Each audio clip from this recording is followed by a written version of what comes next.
rid of everything. Let's start over. Let's go get Shohei Ohtani. Let's throw all these pitchers in the garbage. I mean, how do you view this? Because this is life to a lot of people. This is where we're at in a lot of situations.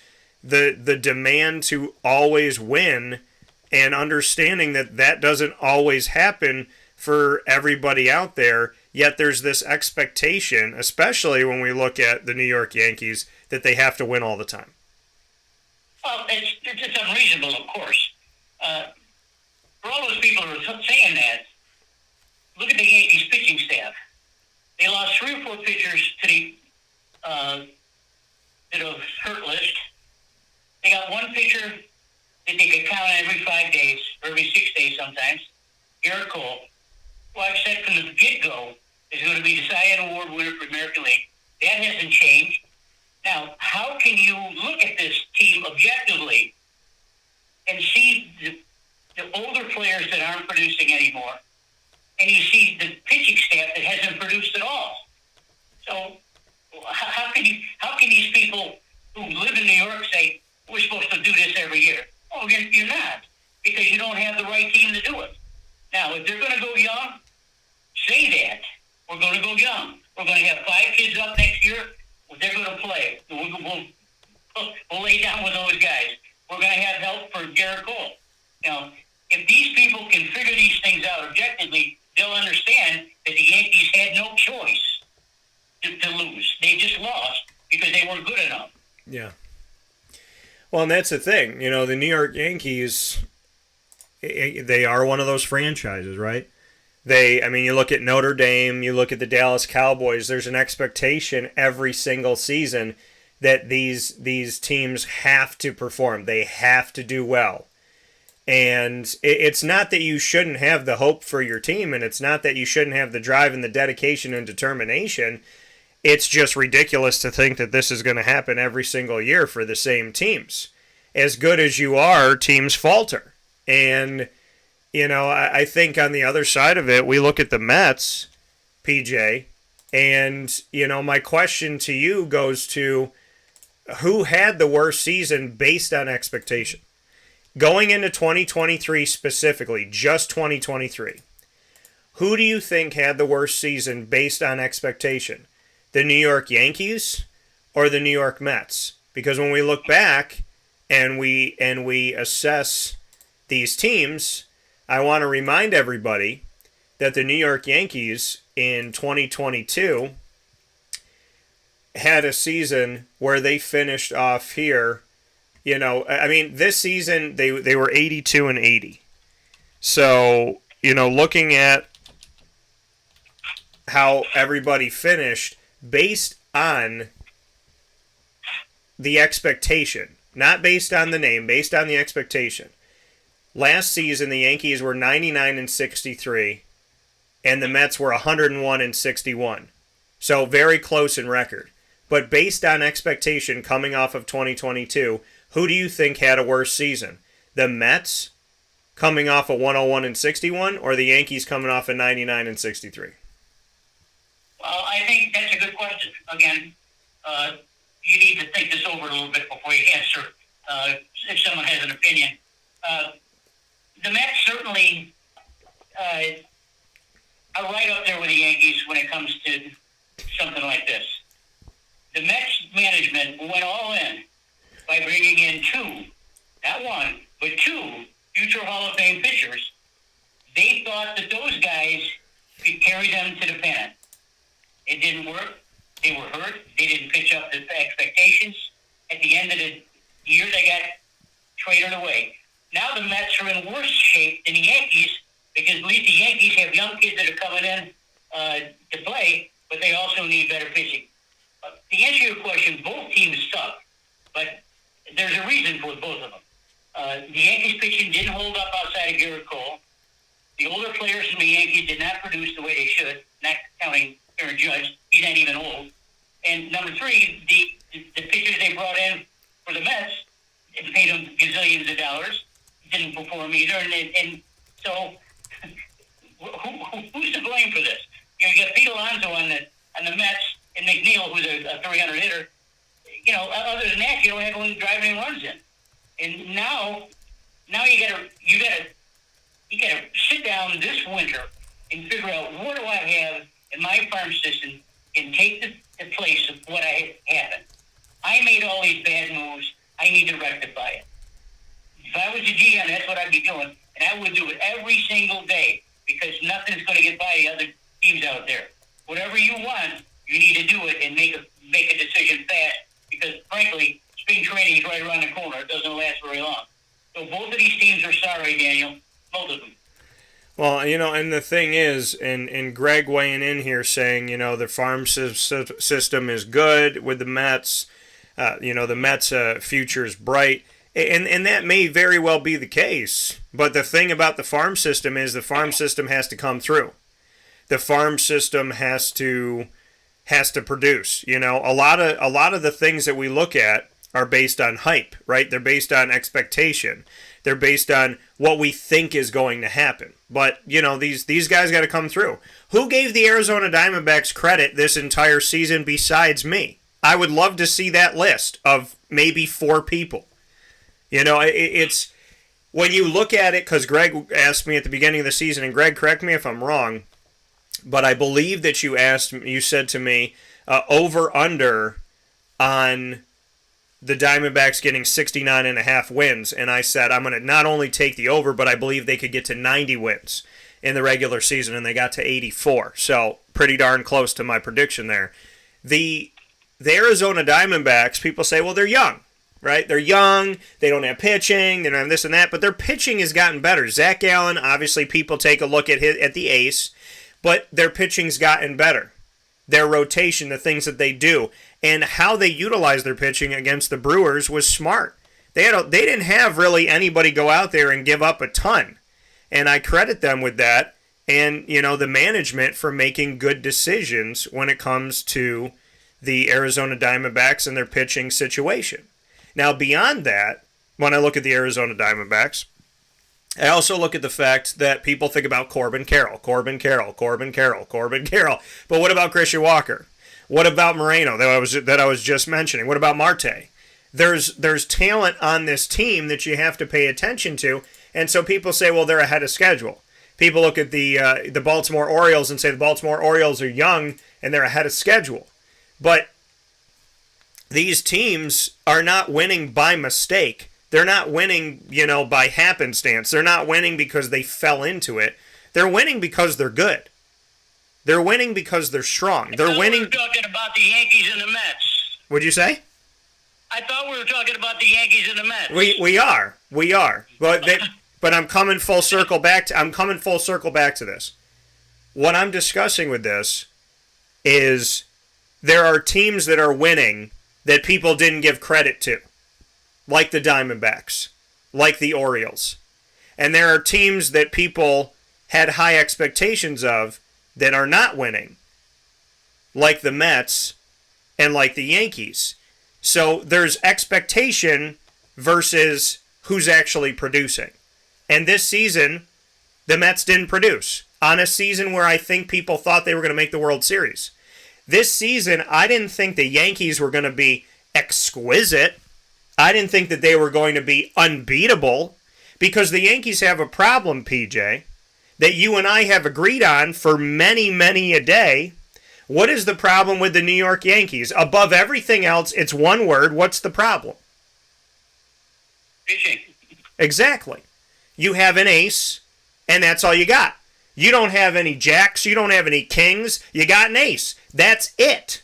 You got Garrett Cole, and Garrett Cole can't pitch 162 games, plus the postseason. That's the issue. So, in my argument of the Diamondbacks and the Orioles and all this, when I look at a Diamondbacks team, and I see that they win by committee, and they win together, and I look at the Yankees and I say they have one guy pitching.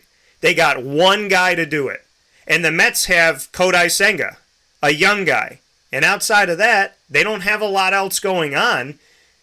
That says something. Look at the games that were won. Look at the teams that advanced in the wild card. They all had good defense. They were all able to keep teams at bay. Anybody can say Milwaukee was a better team, but they weren't because they didn't produce. And you can say that the Miami Marlins, they got some bats and they got some fire and they got some talent, but they didn't produce. And the Toronto Blue Jays, I had expectations of their bats waking up, and they did almost nothing. And the Tampa Bay Rays have proven without Wander Franco that they can still win games. But in this series, they didn't. So what it all comes down to is hype versus reality. What we think you're going to do versus what you actually do. And the teams that remain are the ones that did what they needed to do to get to where they needed to get to. So, PJ, my question to you, to bring it all back to the Yankees and the Mets from our conversation, if the Mets are now looking for a manager, which they are, who would you hire? Oh, that's a good question. Buck Showalter probably had enough of the tomfoolery going on around there, too. He probably didn't understand what the big brass was doing either. So you don't give up on a guy like Buck Showalter. He's been around the league. He's won everywhere he's gone. I mean, he's a brilliant manager. Probably there's some other guys out there that used to be ex-players that are now moving them away into the managerial place. For instance, Minnesota's manager is Rocco Baldelli. He used to play for the Tampa Bay. So you got some other players, you got some other managers that used to be players that are doing well. And sometimes I think the older guys are going by the wayside. Aaron Boone certainly isn't old at all, but he's in his 40s, I think. But a guy like that who's been around needs to stay in baseball. Showalter is probably one of the only guys that is older that actually has a good resume. I wouldn't hesitate in hiring Buck Showalter anywhere. I don't know how to answer your question there because I haven't researched the available names. What I like to do is go look at the staffs of the managers and the field generals of every team.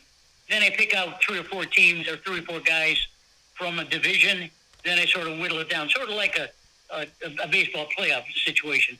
But then I keep whittling it down until I come up with a guy who says, well, this guy's been in the LA system for 10 years. He's been a bench coach. He's been a third base coach. He's been a pitching coach. Well, the guy's pretty qualified. But he's not going to upset Dave Roberts at LA, but he can get a job somewhere else. And he will, whoever that is. Nevin from LA Angels. Nevin's another player manager that was an extraordinary player. And I thought he was a decent manager, but I keep harping back to the general managers and the players managers that make these deals on guys. You can't go into a season paying 3 guys $400 million and expect to win. It's not going to happen. You don't have enough money to go around to find a starting pitcher outside of Ohtani. Nevin had no way to combat that. His farm system, I don't know anything about his farm system, but they didn't bring anyone up to blows my skirt up. Not at all. Rendon is hurt. Trout is now hurt. Ohtani's in Japan. Who the hell knows what's going to happen with them? Nevin's a good baseball man. He's a good baseball man. But because the Angels didn't produce, he's out the door too. But look, it's not always the manager's spot. It's not always the manager's decision. It's above him that makes these decisions. Yeah. Very rarely do we see a manager who is also the general manager. That used to be a dual role that happened 10, 15 years ago. Now it's too much. Why? Because of this analytic BS they bring in here. So if you're looking for a baseball man, you got to look for a baseball man, not an analytical guy. So I comb the rosters of these teams, and I come up with some names, and I see if they fit in. But Nevin and Showalter are probably going to be coaches somewhere next year. That's for sure. Yeah, and I mean, I think when we're looking at all this, right, and you're trying to figure things out, you brought it up here with Papa Joe on Wake Up Call with Dan Tortora and PJ with me every single Thursday for the PJ Takeover. PJ, as we take a look at what you had just mentioned, that I think is a really important statement. We blame it on the manager, right? You blame it on the manager, just like, in other sports you blame it on the head coach, but there's decisions that come from upstairs. So do you think that there's an unfair treatment of the manager in baseball, or maybe that there's too much that they're blamed for that isn't always their fault? All right, look at the guys that we talk about, the guys that are in positions now, the ones that I just talked about, they're baseball guys. They know the game of baseball. Yeah. They know how to pull a pitcher. They know how to work their bullpen. They know how to use a hitter to hit and run. They know baseball. It's their job to put the players in position to win, give them the best chance to win. And if the upper management can't do that for them, you can't possibly hold a manager accountable. Of course, when you look at wins and losses, you're going to throw out Nevin, of course, all right? Besides, he's got the two best players in baseball. It's a terrible situation. And I don't think that Nevin should have been blamed, and I don't think Showalter should have been blamed either. You can tell by body language a lot. You can tell Nevin walking a little bit differently, and Showalter, man, I can look at his face and I know what he's talking about. I've been watching Showalter for 30 years.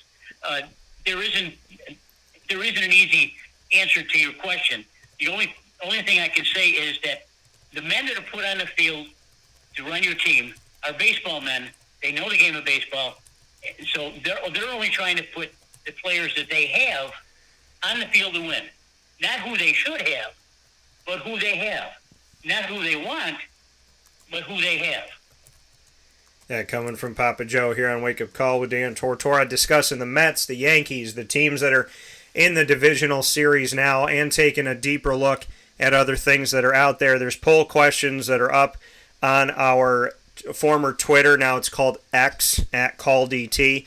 Who had the most disappointing season in the American League, with your choices being the Yankees, the Red Sox, the Tigers, or the Angels? Who had the most disappointing season based on expectation in the National League? Your choice being the Padres, the Giants, the Mets, and also the Pirates in that situation. So let me know what you're thinking. PJ, let's jump in before we go to football. Let's take a look at, because we could spend the whole day on baseball. I mean, I think it would be easy for us to spend this entire conversation on baseball with everything that's going on. So let's go to the ALDS first. The Texas Rangers, Baltimore Orioles series. All the series, once again, will start on Saturday, October 7th, exactly 2 weeks before my birthday. So Rangers will start on the road at Baltimore in the series. And this is a best-of-5 series, once again, for the divisional series. And then we have the Minnesota Twins at the Houston Astros. Who do you have winning these two series? Texas is a very dangerous team. They can score 15 runs in a heart of drop of a hat. I like Baltimore's pitching, and because of that, in a short series, I like Baltimore to stymie the big bats of Texas. Okay, and then going over to the Astros and Twins? You mean the Twins and the Astros? Yep. Yeah, okay. I think that Minnesota's a little bit overmatched here, but it doesn't mean that they can't pitch a couple of good games in there. The Astros is another team that just bashes the hell out of the ball. And because of that, not because of Minnesota's pitching and what they did, which was very good, I like the Astros. Yeah, I mean, here's the thing with the Astros and the Rangers. Both of these teams are dangerous, and granted, and I know I picked Tampa, and a lot of people did, but I think for how good these teams have been, the Texas Rangers are a very dangerous team.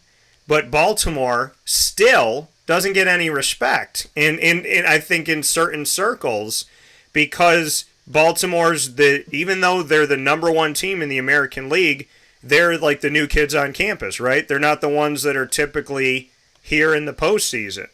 And so they've almost been faulted for that by some people. I think that the Baltimore Orioles are dangerous. Here's my thing about the Rangers, PJ, because I agree with you 100%. I think that as far as scoring runs and getting out there and and making quick service of somebody, I think that it's a danger zone to play the Texas Rangers. There's no doubt in my mind that they're a very dangerous team to play. But in the same respect, I look at this series and I say to myself, Baltimore has been good all season, right? They've held serve all season in a very difficult division. They didn't let anything rattle them. They didn't let anything shake them. The fact that they're in there with the Red Sox and they're in there with the Yankees and they're in there with, the Tampa Bay Rays who have been so good and the Blue Jays who have come up over these last couple of years, they could have easily looked around themselves and gotten scared, and they didn't. They didn't shake. And I think Baltimore being so poised throughout this season and handling things the way that they handle it, I think they deserve their flowers, and I think they deserve their respect. At the same time, I can see the Rangers I could see this being Rangers-Astros, and the AL West is fighting for who goes to the World Series. And they're fighting all over again. I can't see the Twins getting past the Astros because I wasn't sold on the Twins. Nobody that selected picked the Twins. Of the people here on Wake Up Call that were doing our predictions, nobody picked the Twins and to win their series. So I can't see the Astros losing to the Twins. I think the Astros are too dangerous of a team. I know what it's like to pick against them. I picked against them this year. I paid for that already. And I think that they're just too dangerous of a franchise to not move forward. I think the most difficult one is the Rangers-Baltimore Orioles conversation because I want to pick Baltimore, and I did pick Baltimore ultimately in my prediction, so I'm going to stick with what I have. But I really genuinely believe that the Rangers are a very tough out. They could be one of the toughest outs in this entire postseason. I don't think they're going to go down lightly, and I don't think that they're a team that you really come into this thing didn't win their division. I mean, this is a really strong team, and you have to remind yourself they didn't win their division. So I can see Rangers-Astros, but I'm going to go ahead, and I know that in my prediction before the games even started, I had the Blue Jays moving on here, but I'm going to say Astros-Orioles, but I really think that Texas is a dangerous team, PJ. Well, that's true. And I brought up two pitchers a little while ago that were with the Mets that are now elsewhere. Max Scherzer's with Texas, and Justin Verlander's with Houston. I don't think Scherzer's going to pitch again this year, but I think Verlander is. There's an ace in the hole for Houston. If you're looking for a big money pitcher, someone like a Cole, a Verlander fits that deal. He just doesn't get old. He does have arm problems and shoulder problems, and I'm not sure. I haven't read anything about him lately about whether he can pitch this season or not, the rest of the season. That's an ace in a hole for Houston. If they get off to a good start and Verlander wins a game, it's going to be real hard for Minnesota to catch up. Yeah, so I'm going to go with the Orioles and the Astros as they move forward here. And, I think that we're in agreement with that. PJ, Greg brought this up. I want to make a note of this really quick before we go to the National League. The fact that the Orioles don't have their closer, does that change things for you in this series against the Rangers? Look, Baltimore is another one of these teams that came up in the last 3 or 4 years. They pitch by committee, just like Tampa Bay does. A guy goes 2 innings here, 1 inning here, an inning half there. I think, Greg, you're right, but I think whoever's rested and who's thrown well in the bullpen, that person's going to come in. I don't think they have anyone for that package. Yeah, so, we shall see as we move forward here. On the other side of it, PJ, we have in the NLDS 2 divisional matchups. The NL East and the NL West, no matter what, will send one team to the gate of the World Series. because the NL East will be the Phillies versus the Braves in the divisional round and the Diamondbacks versus the Dodgers. So no matter what, we're going to see the East versus the West. Who do you have for Philly, Atlanta, Arizona, LA? As a pure baseball fan, you wish that Atlanta and LA were in different divisions because, frankly, whoever wins those series is going to win the World Series, in my opinion. Baltimore could pose a problem. Houston, maybe, with their hitting. But, Atlanta has got too much pitching, and so does LA. But Philly's got some bashers, too, with Harper and Schwarber and Trey Turner. And these guys, they can hit the hell out of the ball. But Atlanta's got too much pitching. And they got Ronald Acuna, who was my pick for the National League Most Valuable Player. And they have a formidable pitching stash. I don't see Philly getting by it. If you're looking for a real team that can stop a hitting attack, Atlanta can do it. Yeah, I think you're absolutely right when you bring up the fact of, your notion of you wish the Braves and the Dodgers were on separate sides, right? One American League, one National League, because of the fact of how good they are right now. That would be a good World Series to see, but we're not going to see that in the World Series. So, I think ultimately, looking at these two series, in my opinion, I think Atlanta's got too much. I think LA's got too much as well. I would like to see the Phillies because of my guy Danny Tome and my guy Jerry Hart.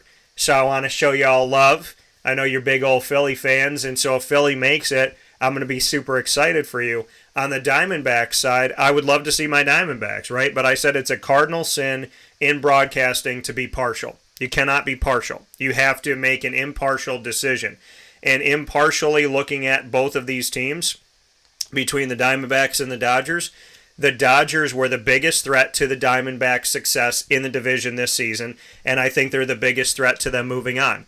Arizona will have to play near perfect baseball. They're going to have to make some awesome defensive moves like they did against the Brewers. Their bats are going to have to be on at all times, and their pitching rotation is going to have to really be, like I said, without many blemishes.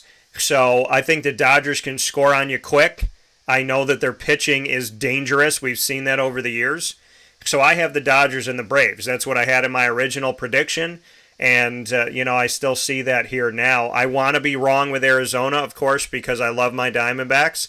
And I will love this series no matter what. And I will enjoy it no matter what. And I hope for my personal desire, I hope the Arizona Diamondbacks move on.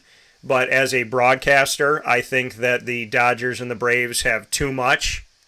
I think the Phillies are a huge threat to the Braves, but I think that the Dodgers and the Braves here, they've shown during the season that they can not only be above Arizona and Philadelphia respectively in their divisions, but that they can be above them by 14 games, 16 games, 12 games. There's a reason why there was separation, and I think that separation continues here in the postseason as much as I want to be wrong. True. There's one pitcher that I like to talk about. Unfortunately, he's not playing, but it's Walker Buehler of the Dodgers. He's a killer, but he's hurt and has been for quite a while. And he really is the stopper. Let's face it, Kershaw is getting on in years. Kershaw is good for 5 or 6 innings. I don't see Kershaw making that big of a difference. If Arizona can get to him early, get him out of the game, fine.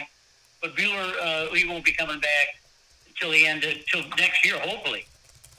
And the Dodgers are going to look better with him there. So the Dodgers have a few kinks, and one of them is starting pitcher other than a couple of their studs. So Arizona's got a shot. It's a small shot, but that's why they play the game. So Walker Buehler coming back next year is going to put LA in a whole different light. So, PJ, before we jump into football, any final note about Major League Baseball? It's exciting. It's been fun. I loved these wild card series, like I said. I was on the edge of my seat, obviously, for Arizona above everything as a fan. But, watching all these series has been a lot of fun for me. It was a really exciting start to the postseason for baseball. Do you have any final note before we move on from the wild card to the divisional series? No, I think what we're going to see in the next couple of days, maybe a week, we're going to see some more managers lose their jobs, and that's going to put Nevin and Showalter and some of these other guys back in the hunt. And I really look at Milwaukee's whole situation there. They seem to play good every year. They win their division, but they can't seem to get by the playoff series. And Counsell is a great analyst he's been, and he was a hell of a player with the Miami Marlins. I think that maybe his time is going to be over there. And look, there's going to be a lot of every time you see a team fail, there has to be a reason for it. Whether it's the general manager, the player manager, the pitching coach, the hitting coach, whatever. Someone has to go. And in these cases, in my opinion, Mr. Cohen up in New York should get rid of his whole staff and start all over again. Now the Yankees, G. Michael's been there for years. Aaron Boone, in my opinion, should stay, but I'm just a pundit, There's going to be some manager changes. There's going to be some guys coming up, some of the newer guys that are maybe retired players that know the game that want to get into managing. So we'll see what happens with that. Yeah, we got a comment that came in on X, the former Twitter, and I can appreciate it, and I know you can too, PJ, that comes in defense of Aaron Boone with the Yankees. The comment that came in said, Aaron Boone's managerial miscues were amplified by a poor team except the bullpen. Give him the 2009 roster for the Yankees, and we wouldn't have noticed or cared very much. The solution is a better roster. That's right. That's right. Some good stuff. You can only manage what he's got, buddy. Right. You can only manage what you got. If he makes the selections, if he goes out to the lobby for someone, he'll call up the president and general manager and say, listen, I want this effing guy now. I want him. Yeah. But, the managers don't have that clout anymore, Daniel. No. And PJ and I have a lot to get into. On the baseball side, we will shift gears to football after spending plenty of time. We can easily talk about baseball all morning, but we got to get to our picks from last week's college football and the ones we're making this week, and we have to get into the NFL as well. We're going to take a quick step aside for a fast break. When we come back, PJ and I will tell you how we did, and we'll tell you where we're going in our college and professional football picks right after this. In these unique times, there are those in our community that give us a sense of normalcy and positivity. Pizza Man on 50 Oswego Street in Baldwinsville has been here for you for over 35 years and is here now. Call 315-638-1234 or order online at pizzamanbville.com to bring those familiar tastes into your home. And remember to come see our monthly on-site broadcasts centered around the community and our Baldwinsville beats. Pizza Man in Baldwinsville. Any way you slice it, they are always here for you.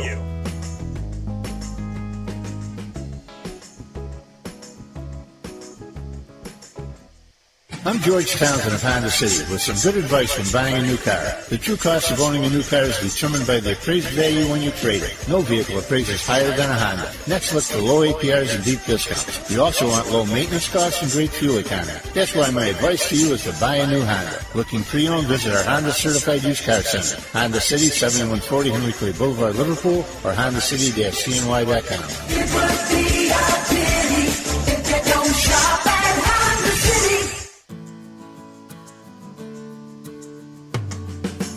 Our corporate purpose at Chick-fil-A is to glorify God by being faithful stewards of all that's entrusted to us and to positively influence all those who come in contact with Chick-fil-A. And what became increasingly clear from our success in Cicero is that people love Chick-fil-A. And also I think we recognize that we had a great opportunity to grow the brand and grow our platform. I felt incredibly grateful when I was selected to be a Chick-fil-A operator. I think what it's meant for me, what I've come to realize on a very deep level is that this is a calling for me. It's not a career, it's not a job. The Lord called me to be a Chick-fil-A operator and to use these restaurants to glorify Him and to positively influence other people. I'm blessed. I'm very blessed.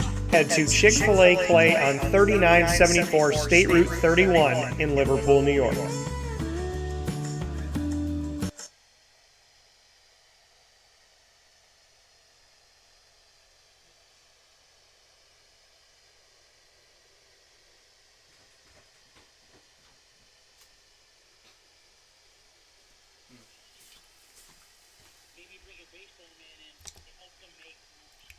Carvel DeWitt, it's what happy tastes like. Do you know why? Because we make ice cream. Creamy, rich, flavorful ice cream. Not yogurt or iced milk like some of our competitors. Ice cream.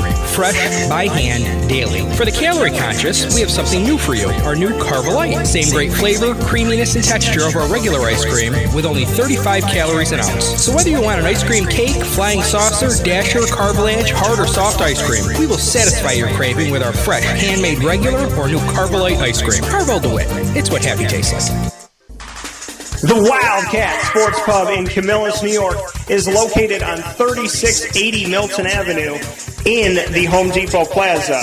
It is your family-friendly sports bar and restaurant. Folks, some sports bars aren't family-friendly. Some family-friendly restaurants are not sports bars. The Wildcat Sports Pub in Camillus, New York is proud to be both. It is that marriage that you've been looking for years. The Wildcat Sports Pub is your home base for your sports bar and restaurant needs, games for the kids, indoor and outdoor activities, and enough things on the menu to come back every single week and get to try something new. They're open Sundays from noon to 8 p.m., Monday through Wednesday, 11 a.m. to 11 p.m., and Thursday through Saturday from 11 a.m. to midnight. For reservations and party information, call 315-487-2222 for the Wildcat family-friendly sports pub and restaurant.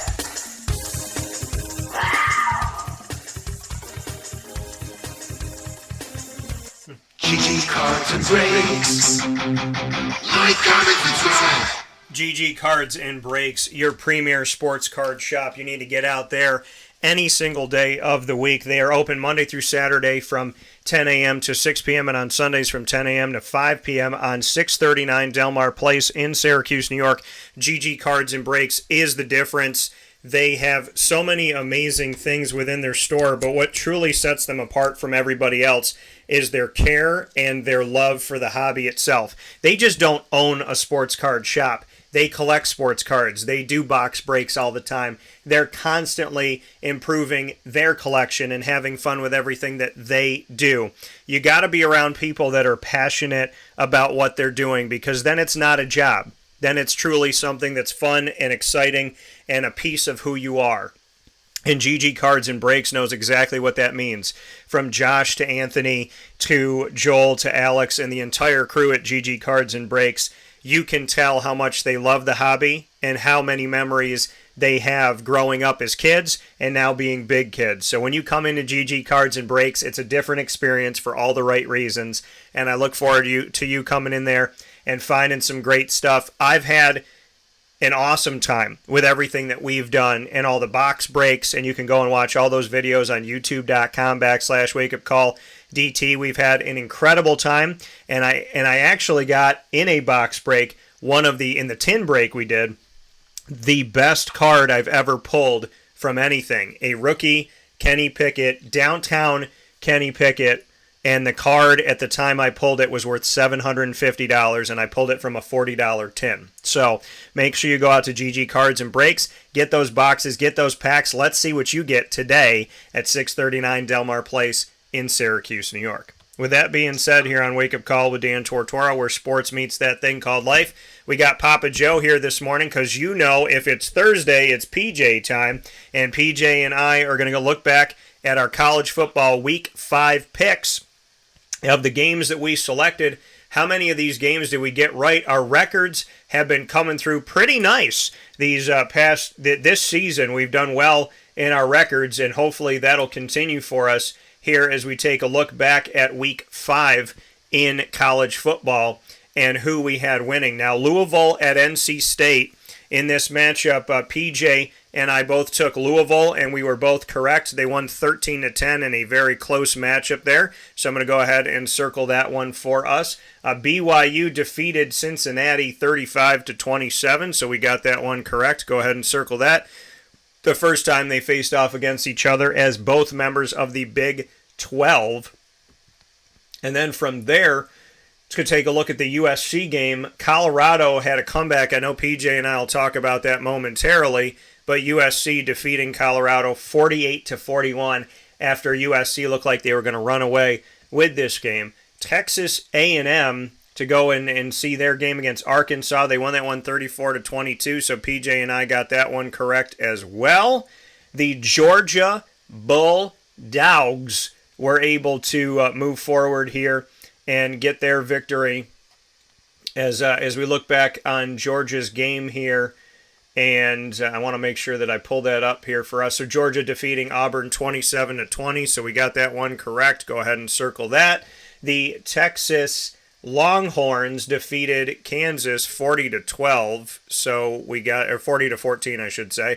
So we got that one correct. Then the Notre Dame versus Duke game. I went with Duke in this one, thinking, hey, Duke's got another prime time opportunity, and maybe they could win this game. And in this matchup, Notre Dame defeats Duke 21-14 in a very close matchup. So Duke played them tough, which was huge there. So I got that one wrong. PJ got that one right.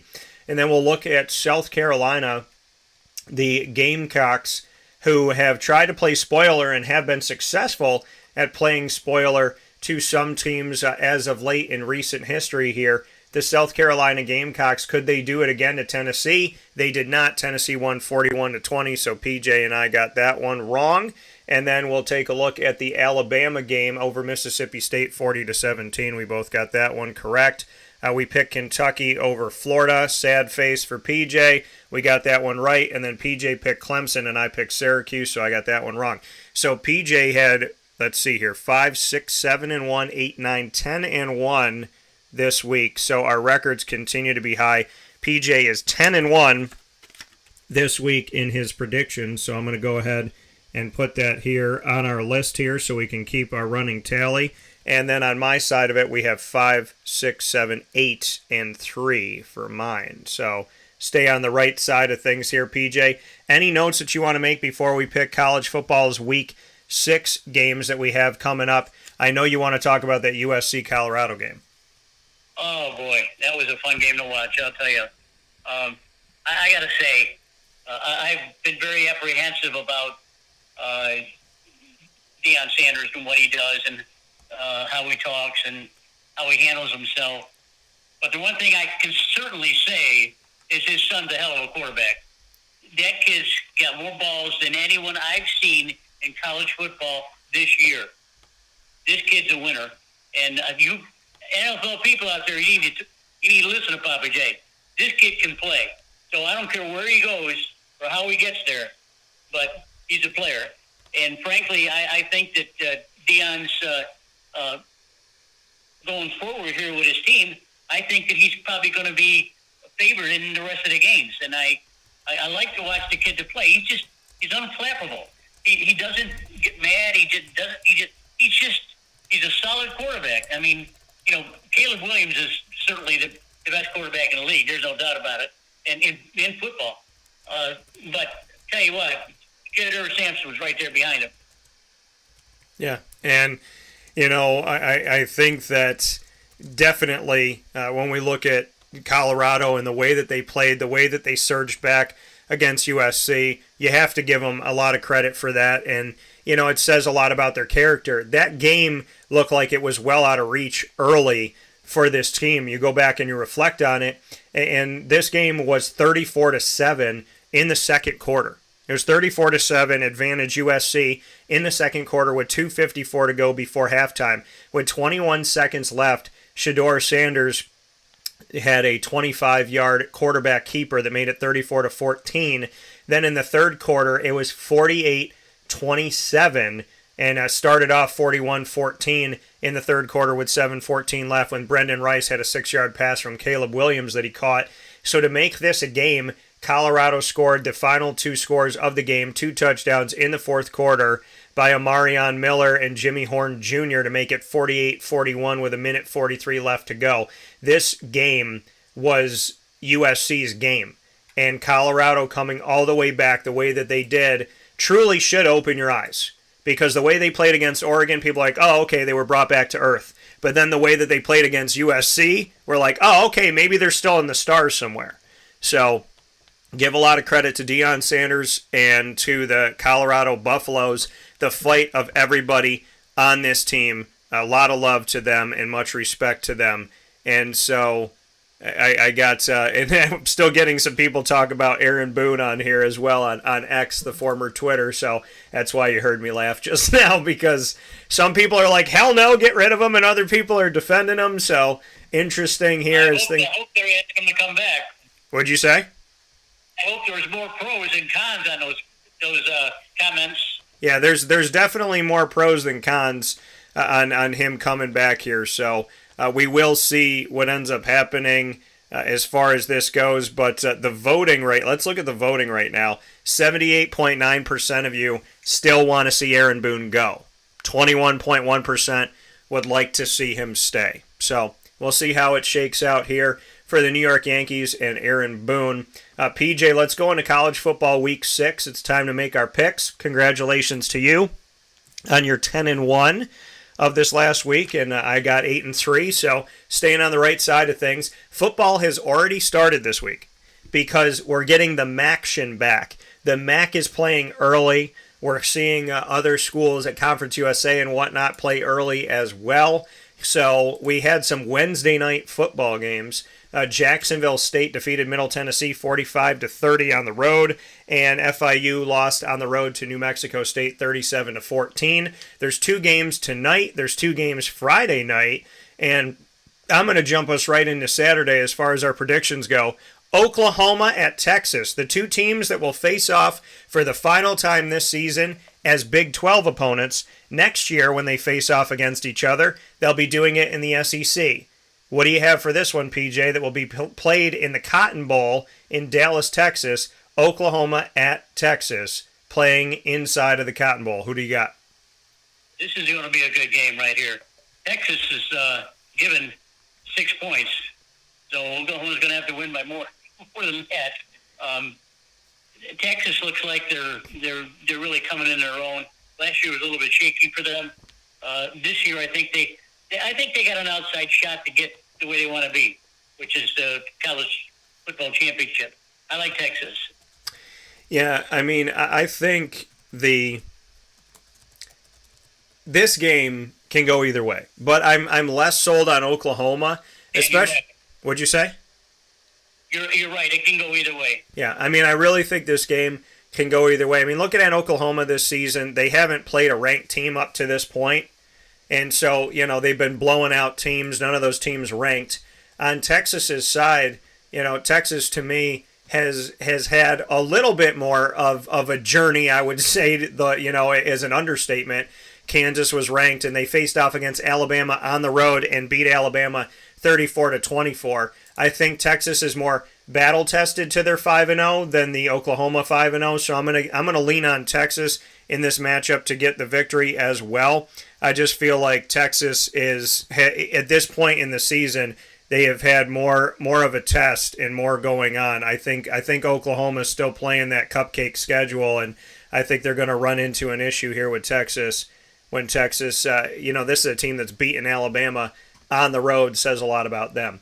Next game that we have up here, PJ, LSU, who is back in the rankings, at Missouri, who is also in the rankings in the SEC. Who do you have for this one? I think Missouri's overrated this year. LSU's getting 6 points. I don't understand that, but I like LSU to win them straight out. Yeah, I mean, I'm going to go with LSU as well. I think LSU is a better team than they get credit for. I think Brian Kelly is doing maybe a better job, and I know he's not out here winning championships, so people think that it's not good enough. But I think Brian Kelly's doing a better job than maybe some people are actually stating and I think that LSU is going to win this. I don't believe Missouri will stay in the top 25 for the entire season. I agree with you that Missouri overrated here. They beat Kansas State, who's ranked. Everybody else they beat has been unranked this season, and a lot of those wins I would have expected them to have. So I'm not going to be sold on Missouri. I think LSU is going to win this game on the road. Next game that we have up here, PJ, a little bit of an interesting one that I want to get your thoughts on. Boston College at Army. Boston College has given some fire there to Florida State. Florida State had to beat them by 2 points, and then they were able to go out there and do some good. They got a couple wins this season. They played other teams close. The only blowout that they have is against Louisville. And then on Army's side, Army's probably best win of the season came on the road at UTSA. They just lost to Syracuse recently here, and they also have a loss to Louisiana Monroe, and they blew out Delaware State. What do you think about BC at Army? This is a toss-up game, I think. I think I like Army's schedule a little bit better, so I'm going to stay with Army. Yeah, I mean, I think that BC, they're a good team. They've done some good things this season, and obviously they pushed Florida State. And I said going into that game, they'd pushed them in the past. I knew it was a different coach. It was Steve Adazio at the time. But I thought that this team with Jeff Hafley could still push a team like Florida State, and they definitely did that. This game is at Army, so I'm going to go with Army in this matchup, and I believe that Army can get another victory in this one. I think Army could make their way to a bowl game this year, so we'll see how they continue forward, and but I do feel good about Army, so we'll see where they go. Next one up that we have on the docket to predict is going to be Virginia Tech at Florida State. Virginia Tech has had somewhat of a not great season thus far. They're 2-3. They ended their 3-game losing streak when they defeated Pitt. They've lost to Purdue, Rutgers, and Marshall. The last 2 games were on the road. They beat Old Dominion at home and Pitt at home. They haven't won a road game this season. They're going to be at Florida State. Any chance that Virginia Tech does anything against Florida State? No. I ask you the questions where I know I'm going to get the one-word no because I love it that much. FSU is favored by 25 points, and it probably won't be that close. I mean, we know that FSU is for real this year, and nothing that Virginia Tech can do will stop that. Yeah, I got FSU in this one as well. FSU, as we said early on, years ago, PJ and I said that Mike Norvell would be in good positioning a few years in if you gave him his time, and he has been. We also said that we believe that they're a college football playoff team this year, and they've done a lot to show that already. Alabama at Texas A&M. Any chance that Alabama loses to another Texas-based school? No, I think Bama's has got it this one. Still a little concerned about Milroe, the quarterback. He's a running quarterback. You know how I feel about that. But he's a big, strong running quarterback. He's sort of like the size of Jalen Hurts. I know he wants to beat up on Jimbo all the time, of course, but I'm just concerned that Milroe just doesn't throw the ball downfield as well as he should be. And when Alabama starts playing the better teams, they're going to need him to do that. And right now, he's showing me that he's not doing that. But I still like Alabama's defense to win the game. Yeah, I'm not sold on Texas A&M this season. I don't feel as good about them as I have in the past with Jimbo Fisher there. So I'm going to go with Alabama to win this one on the road. Texas A&M is unranked. They're 4-1, but they have not played. They have not gone up against a ranked team all season. Their only losses to Miami on the road, 48-33. They beat Arkansas. They beat Auburn. Both of those games are at home. All of their games have been at home except for the Miami game, and this Alabama game is at home too. So I guess Texas A&M must be playing in the Big Ten because only the Big Ten gets a schedule like that to play at home that many games to start off the season. So I'm going to go with Alabama on the road because this Texas A&M team I don't see is as dangerous as Jimbo Fisher's team was, let's say, a couple of years ago. PJ, before we get into our teams, let's do this one. Louisville is finally ranked. This team is 5-0. They scored 39 on Georgia Tech, 56 on Murray State, 21 on Indiana, 56 on Boston College. Now, mind you, they scored 56 on Boston College when Boston College and Florida State went wire to wire. And then they just scored 13 at NC State, showing that they can win a closely contested game. They got Notre Dame coming into Louisville. Notre Dame is that team that has been somewhat tested this year. I would venture to say more tested early on than in the past because they had to play Ohio State and Duke back-to-back.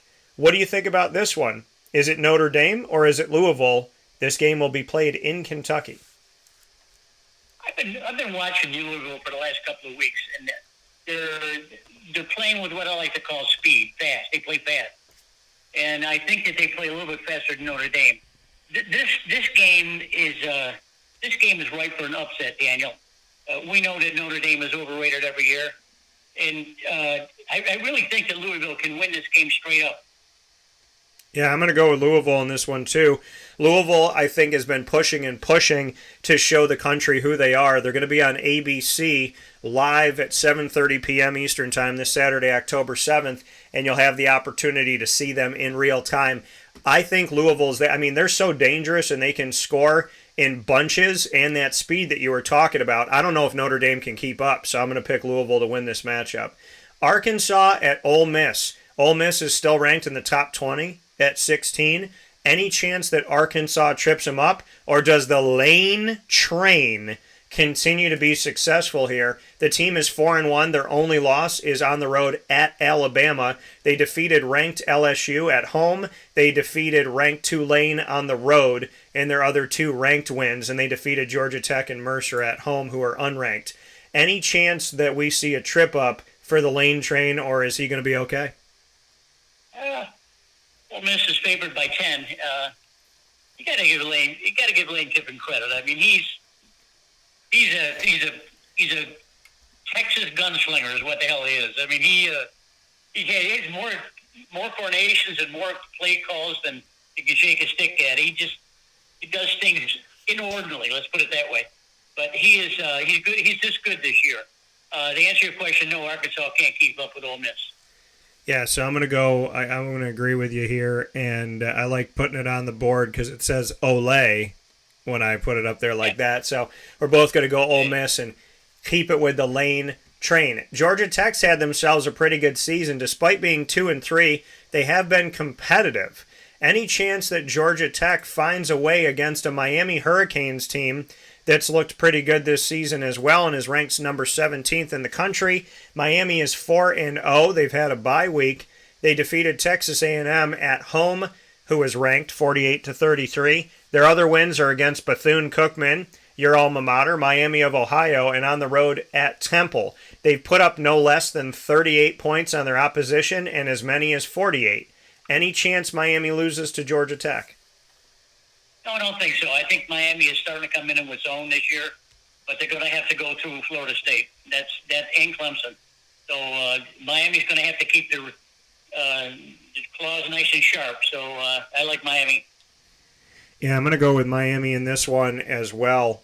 And I think Miami, a couple years ago, I thought Miami had done some good things and that they had a chance to win their division, but they lost some costly games down the stretch, including to Pittsburgh, which bumped them out of it. Miami, to me, with Mario Cristobal, is going in the right direction. I thought that they would be going in a positive direction right now, so I'm not surprised, but we'll see if they can hang on to it. That's been the big thing with Miami, is can they be a good team all season long? With that being said, PJ, let's go to our final 3 matchups, and one of them I'm going to send us to is to Oregon State for your favorite name in football, DJ Uiagalelei. DJ Uiagalelei of the Clemson Tigers went on to the Oregon State Beavers in the transfer portal, and he has played 2 ranked teams back-to-back, lost to one of them, Washington State, 38-35 on the road,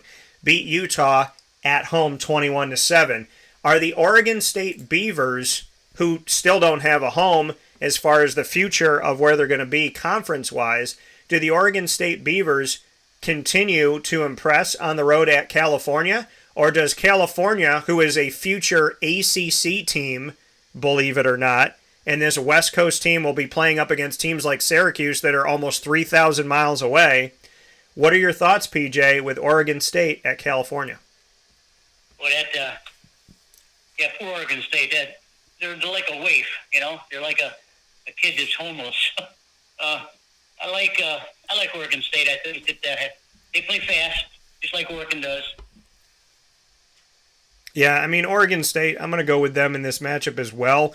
It looks like they might be coming into their own here and doing some positive things as they move forward. Cal is one of those teams that, just has not impressed for many years on the football field. So I'm going to go with Oregon State to get this victory. And now we'll go to our final two before we jump into the NFL. Let's go there to the Florida game and the Syracuse game. PJ's Gators, my Orange. So, PJ, we'll go to your Gators. Vanderbilt at Florida. Florida has been up and down. Vandy is their head coach is Clark Lee. He's somebody that I got to know here in Syracuse a little bit. He was the linebackers coach under Scott Schaefer. He is the head coach at Vanderbilt now after spending some time at Notre Dame. Vanderbilt's on a 3-game losing streak, and the Florida Gators are in a position coming off of a loss to the Kentucky Wildcats. The Florida Gators, looking at them and where they currently are this season, with Vanderbilt on a 3-game losing streak, we have the Florida Gators on a 1-game losing streak after winning 3 in a row. So they're coming in a different way. They defeated a ranked Tennessee and lost to a ranked Utah. What do you think about Vandy at Florida?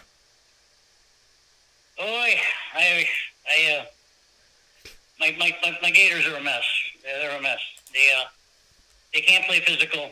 They don't have the players to play physical.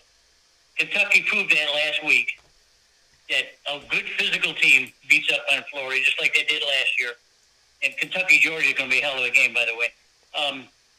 Daniel, the only way I can say this logically is that Florida can win the game because they're at home. That's all I can say.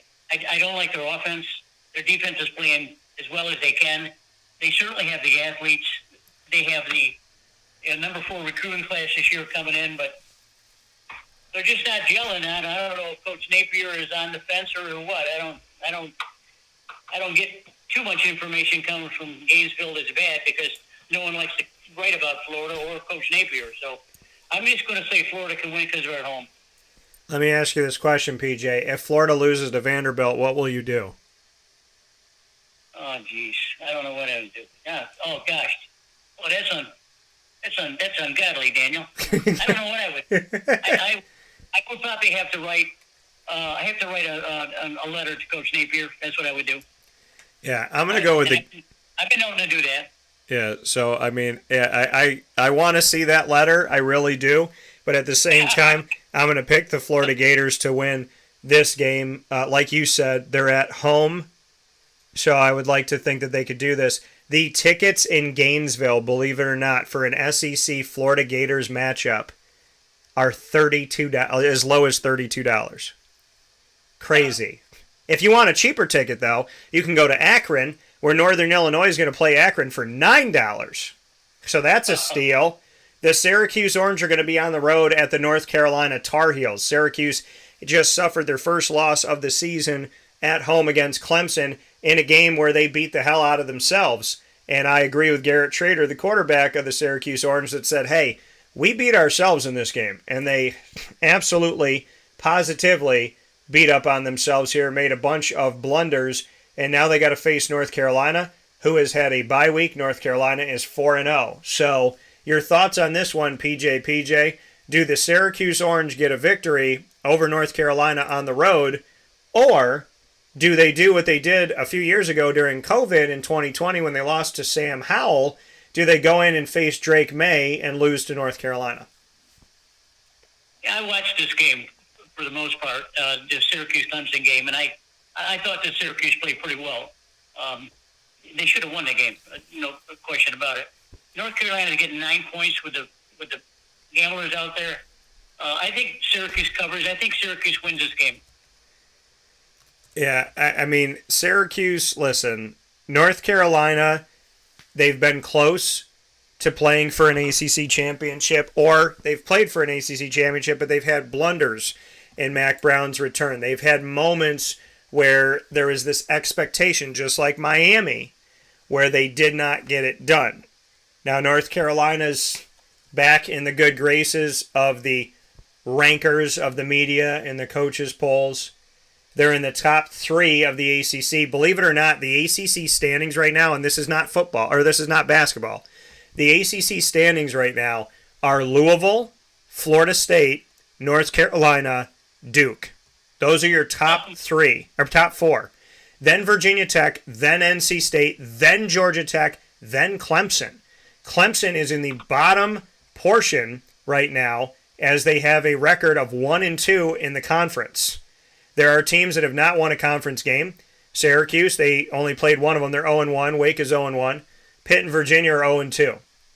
Louisville is 3-0, playing as many games in the conference as Clemson has. So, the question becomes, can Syracuse do it? Can they go into North Carolina and get a win over Mac Brown? Can they play spoiler to any hope that North Carolina has of being considered for the college football playoff?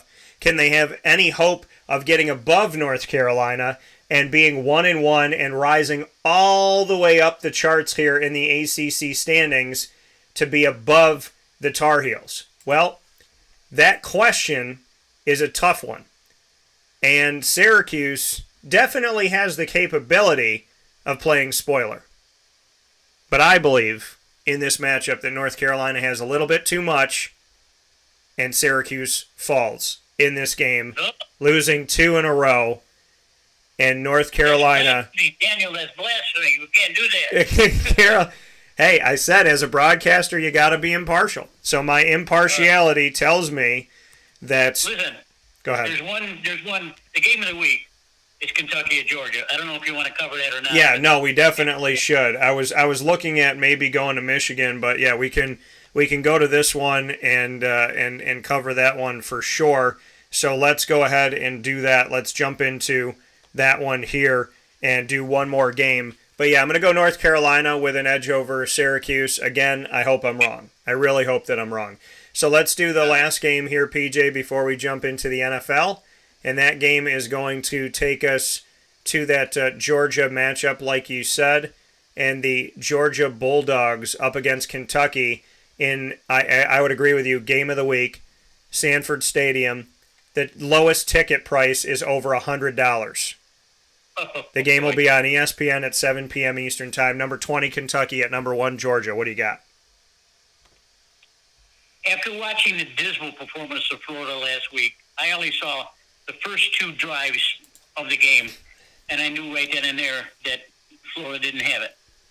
The reason is because Kentucky is tough. Mark Stoops is always meant to be a defensive coach, and he was a defensive coach before he became a head coach. I mean, he is a defensive guru, and his teams play tough. And frankly, I'm looking at this game. I had to go back to this game and reanalyze it because Georgia they're 2 touchdowns favorite. But Georgia hasn't played anyone as physical as Kentucky this year. And I'm going to go out on a limb, and I'm going to say Kentucky can win this game. It's going to be a very physical matchup. You're going to see some serious SEC football. You got Kentucky winning this matchup. So here's the thing, PJ. Do you know the quarterback of Kentucky? Do you know where he came from? No. Devin Leary, for those of you playing the home game, is a quarterback that I've covered for multiple seasons. It's a quarterback that I've interviewed because he played for the NC State Wolfpack. Oh, yeah. Devin Leary, having that extra COVID bonus year that so many people have, he decided to take his time at NC State, where he played 4 seasons, and he was a very dominant in certain instances here. Best season 2021, 35 touchdowns to 5 interceptions. Devin Leary, being the quarterback of the Kentucky Wildcats, he comes from the pedigree of NC State. He is now, without the transfer portal, he's leading NC State right now, and they're having a lot better of a season. When people say, oh, why is NC State faltering? Why don't they look as good? Why aren't they ranked? Well, because the transfer portal is college football free agency, and you can go wherever you want. So Devin Leary, it's not Kentucky going up against Georgia. It's Devin Leary and Kentucky going up against Georgia. And Devin Leary is another one of those guys, just like Sam Hartman, who went from Wake Forest to Notre Dame, that if you see Notre Dame playing well or you see Kentucky playing well on offense, well, you can thank the ACC for that. And you can thank those coaches, the Dave Clawsons and the Dave Dorans, for recruiting those guys that the Kentuckys and the Notre Dames got to watch and say, you know what? I'm going to go grab those guys. I'm going to go get them in free agency. Now, Georgia, they're undefeated. But Georgia has been tested by Auburn on the road. They've been tested by South Carolina at home. They were not tested by UAB or Ball State or UT Martin. And I wouldn't expect them to be tested by Ball State or UT Martin. And UAB, I didn't think would be too much of a test as well. Well, now you have Kentucky. Granted, you're at home. It's at 7 p.m. And what am I going to do in this game? Do I think the Georgia Bulldogs can pull it out? I do. Do I think Kentucky's a good team? I do. The SEC still has divisions, right? The East and the West. Both teams are 5-0. If Kentucky beats Georgia, they go into the driver's seat of the SEC East. And if they stay unblemished, or if they have only one loss at the end of the season, then we look, or if they have two losses, depending on what they have in that tiebreaker with Georgia and what Georgia does, they would own the tiebreaker over Georgia. If Kentucky wins this week, and they lose one game at any point after this, they will own the tiebreaker over Georgia, and they will be the team going to the SEC championship game. Believe it or not. This game, this week, week 6, has implications for the entire rest of the season for the Kentucky Wildcats. They haven't been as tested as Georgia, but Kentucky, in my opinion, has been known to be the spoiler of the SEC. And so this time around, I will be picking the Kentucky Wildcats to upend the Georgia Bulldogs, take first place in the SEC East, and put themselves in a position to knock Georgia out of the SEC championship game. What a massive opportunity, and I think that Kentucky's ready for it. I'm picking them to win. PJ and I are going Kentucky in this game against the Georgia Bulldogs. And wouldn't this be a giant bomb that blows up in the center of the college football playoff? With that being said, PJ and I are going to take a step aside for a fast break. When we come back, we will wrap up the show by heading to the NFL and telling you who we have in Week 5 and how we did in our Week 4 predictions. All of that's coming up right after this, where sports meets life on Wake Up Call with Dan Tortora.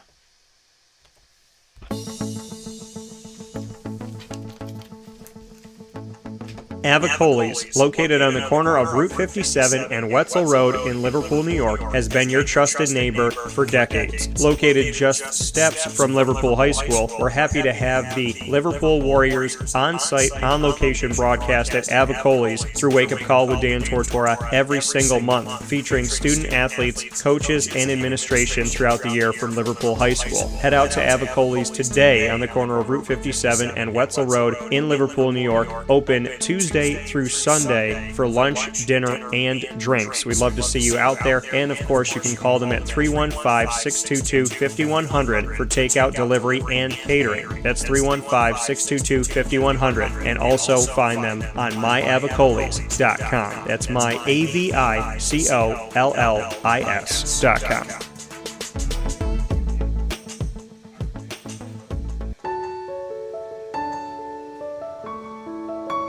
Having peace of mind when you're out of town that your furry-loving friend is safe and sound means taking them to Canine Campground. Because we all know that when it comes to the love of our pets, it goes well beyond the call of duty to make sure they're safe and sound. Right, Lily? So take a ride to 242 Johnson Street in East Syracuse, New York, and see Canine Campground and where your dog will be staying. In the classic cabin, the executive cabin, the grand cabin, or of course the luxury cabin, because if you know Lily, you know she loves luxury. Now you don't have to wait to the last minute to find a family member or a friend that'll take your dog for a few days.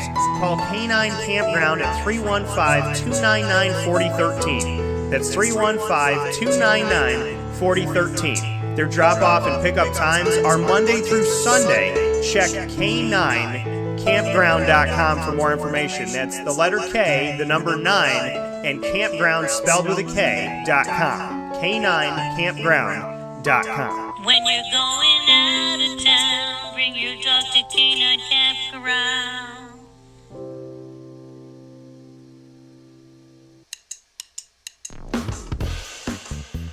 PB&J's Lunchbox, the food truck that you love finding all throughout Central and Upstate New York, now has a street-side cafe. So when you're craving their traditional favorites as well as their out-of-box amazing menu items, you can now head to 663 Old Liverpool Road in Liverpool, New York. Located just minutes from the highway, the Thruway, Destiny USA, and Onondaga Lake Parkway, PB&J's Lunchbox Street-Side Cafe is there for you Monday through Saturday from 9 a.m. to 7 p.m., serving breakfast, lunch, and dinner all throughout the day. Get breakfast for dinner, dinner for lunch, whatever you fancy, including their award-winning grilled peanut butter and jelly sandwich. Find them at 663 Old Liverpool Road in Liverpool, New York. PB&J's Lunchbox, where we love to know what's in your lunchbox.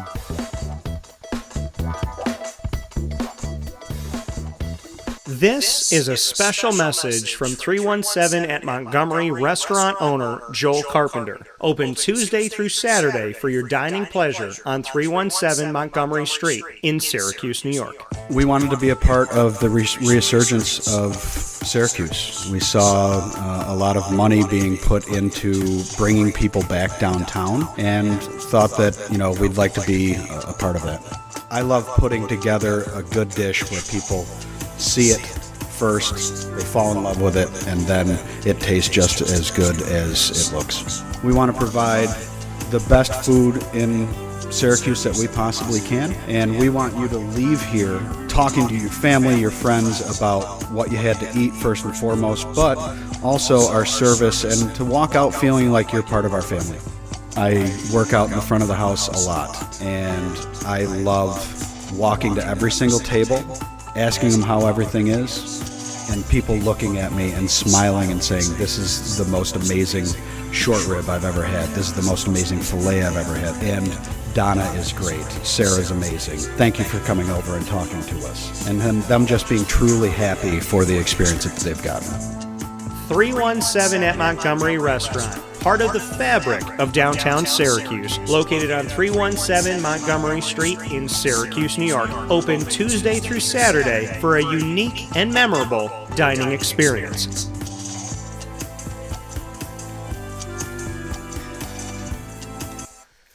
Welcome back here to Wake Up Call with Dan Tortora, where sports meets life. Happy to have you here, hanging out with us every single Monday through Friday from 9 a.m. to 11 a.m. Eastern Time. We talk about under promise, over deliver, and that's exactly what we're doing here on the broadcast this morning as PJ and I, Papa Joe joining me every Thursday broadcast to talk about, this part of the season, baseball, college football, and the NFL. And, of course, we had gone over our college football picks and baseball in Hour 1 and part of Hour 2. So now we're going to go over to the NFL and take a look at how we fared in Week 4 of the National Football League. So looking back at Week 4 and looking at our picks here, PJ and I went, he went Green Bay, I went Detroit in Thursday Night Football, so I got that one right. PJ got that wrong.